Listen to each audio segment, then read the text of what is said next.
Mas Adi, pertanyaan saya sebelum jeda tadi adalah apakah pernyataan Presiden ini jangan-jangan by design juga memang sengaja dikeluarkan ketika Pak Jokowi merasa pasangan yang didukungnya perlu dibela? Ya tentu sengaja untuk menyampaikan bahwa dalam debat itu jangan personal, jangan ada hal-hal yang sifatnya intensi personal, itu pasti disengaja.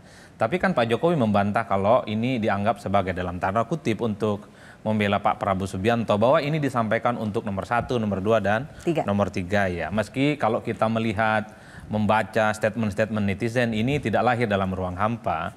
Karena waktu Caimin misalnya dihabisi dalam tanda kutip di debat Cawapres ataupun Pak Mahfud dianggap kalah oleh Gibran, tak ada yang membela bahwa ini debat misalnya tak boleh menggunakan singkatan-singkatan yang dipersulit, kan begitu. Ya, karena dia buat juga kayak gitu dulu. Saya kurang paham kalau itu. Yang ingin saya katakan adalah baik sebenarnya usulan dari Pak Jokowi bahwa ke depan ini debat di sisa 2 kali nggak bolehlah menggunakan istilah-istilah yang tidak dipahami orang dan sifatnya personal.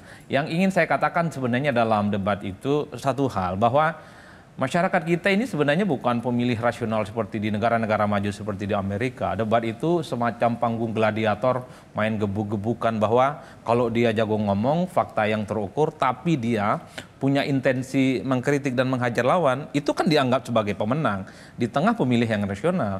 Pemilih kita itu kan psikologis sebenarnya, bahkan sangat emosional. Tidak melihat apa argumentasi, tidak melihat apa data-data. Yang dilihat seringkali, kasihan banget nih dikritik mulu, kasihan banget dibully.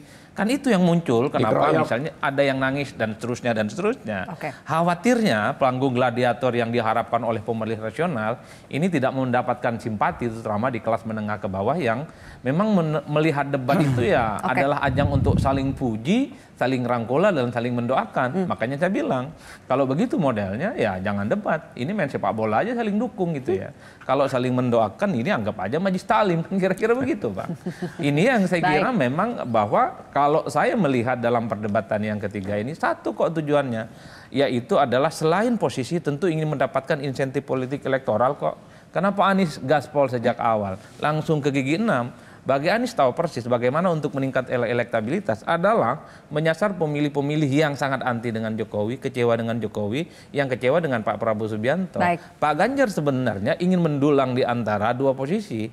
Satu sisi berharap juga bahwa pemilih-pemilih Pak Jokowi yang ke Prabowo kembali lagi ke Pak Ganjar, dan pada saat yang bersamaan Pak Ganjar juga ingin menjelaskan kepada kelompok-kelompok rasional, Ganjar itu memiliki satu diferensiasi, yaitu tentang perbaikan yang ingin didapatkan. Sebenarnya Pak Prabowo Subianto berada di zona nyaman, ya. Zona nyaman apa? Ini kan adalah sebagai titik temu dari diehard pemilihnya Jokowi dan diehard pemilihnya Pak Prabowo Subianto. Jadi nggak nyerang ataupun berdiam diri. Kalau kita bicara tentang elektabilitas, Pak Prabowo ya angkanya stabil sebenarnya. Tapi beda ceritanya Anies dan Ganjar. Jelajahi cara baru mendapatkan informasi. Download Metro TV Extend sekarang.